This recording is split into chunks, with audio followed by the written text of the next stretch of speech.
Hi అండి, welcome to Pavithra's cookbook. ఈరోజు నేను మీకు ఒక స్నాక్ రెసిపీని చూపిస్తున్నాను. ఆ స్నాక్ అంటే ఇష్టపడని వాళ్ళు అంటూ ఉండరండి. అదే వెజిటేబుల్ పన్నీర్ స్టిక్స్ అండి. ఎప్పుడు పన్నీర్తో మనం గ్రేవీస్ కర్రీస్ చేసుకుంటూ ఉంటాము. ఇలా ఒక్కసారి పన్నీర్ స్టిక్స్ చేసుకొని చూడండి, చాలా అంటే చాలా బాగుంటుంది. ఇంకా చిన్నపిల్లలు అయితే మరీ ఇష్టంగా తినేస్తూ ఉంటారు. అంత టేస్టీగా ఉంటాయండి ఈ పన్నీర్ స్టిక్స్. అండ్ చాలా సింపుల్గా తయారు చేసేసుకోవచ్చు. ముందుగా పన్నీర్, టమోటా, క్యాప్సికమ్, ఆనియన్ అని క్యూబ్స్ లాగా కట్ చేసుకోవాలి. ఈ వెజిటేబుల్స్ అన్నీ కూడా ఈక్వల్ సైజ్లో ఉంటే మనకి ఈ స్టిక్స్ అనేది చాలా అట్రాక్టివ్గా కనపడతాయి. ముందుగా కొన్ని టూత్ పిక్స్ని మనం తీసుకోవాలి. ఆ టూత్ పిక్కి ఆనియన్, క్యాప్సికమ్, పన్నీర్ అండ్ టమోటాని మనం ఇలా యాడ్ చేసుకోవాలి. ఇదే ప్రాసెస్లో అన్ని టూత్పిక్స్కి కూడా మనం ప్రిపేర్ చేసి పెట్టుకున్న ఆ పన్నీర్, ఆనియన్, క్యాప్సికమ్, టమోటాస్ని యాడ్ చేసుకోవాలి. చూస్తున్నారు కదండి ఎంత కలర్ఫుల్గా ఉన్నాయో. అండ్ వెజిటేబుల్స్ కూడా చాలా హెల్దీ కదా, కాబట్టి ఇలాంటివి తప్పకుండా ట్రై చేయండి. ఇప్పుడు ఇదే ప్రాసెస్లో అన్నీ తయారు చేసేసి పెట్టుకున్నాం కదా. తర్వాత దీనికి మనం బ్యాటర్ ప్రిపేర్ చేసుకోవాలి, కాబట్టి వీటిని కాసేపు పక్కకు పెట్టుకుందాం. ముందుగా ఒక బౌల్లో half cup cornflour,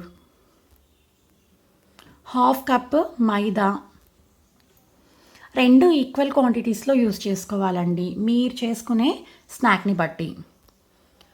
1 teaspoon ginger garlic paste, కొద్దిగా మిరియాల పొడి, పెప్పర్ పౌడర్, రుచికి సరిపడా ఉప్పు,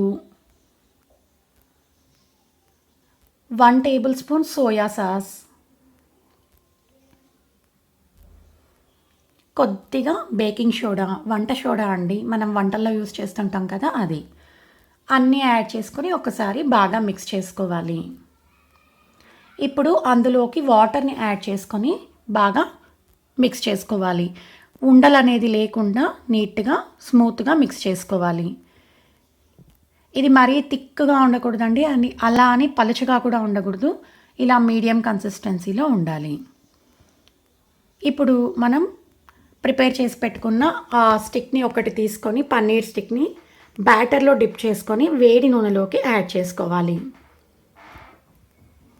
మనకి ఈ ఆయిల్ అనేది మీడియం ఫ్లేమ్లోనే ఉండాలండి. ఇలా యాడ్ చేసుకునేసి తర్వాత ఇదే ప్రాసెస్లో మిగిలిన పన్నీర్ స్టిక్స్ని కూడా యాడ్ చేసుకోవాలి.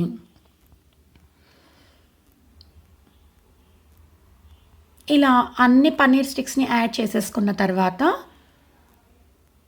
అన్ని వైపులకి తిప్పుకుంటూ ఫ్రై చేసుకోవాలి.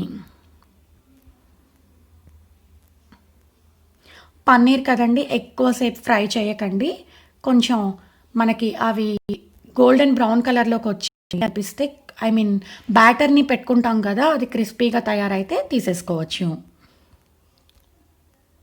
ఇలా మనం ప్రిపేర్ చేసి పెట్టుకున్న అన్ని స్టిక్స్ ఫ్రై అయిన తర్వాత రిమూవ్ చేసుకోవాలి. చూస్తున్నారు కదండి ఎంత యామీగా ఉన్నాయో. ఇవి మనం ప్లేటింగ్ చేసేసుకుందాం. ఈ పన్నీర్ స్టిక్స్ అనేది వేడివేడిగా తీసుకుంటే చాలా టేస్టీగా ఉంటాయండి.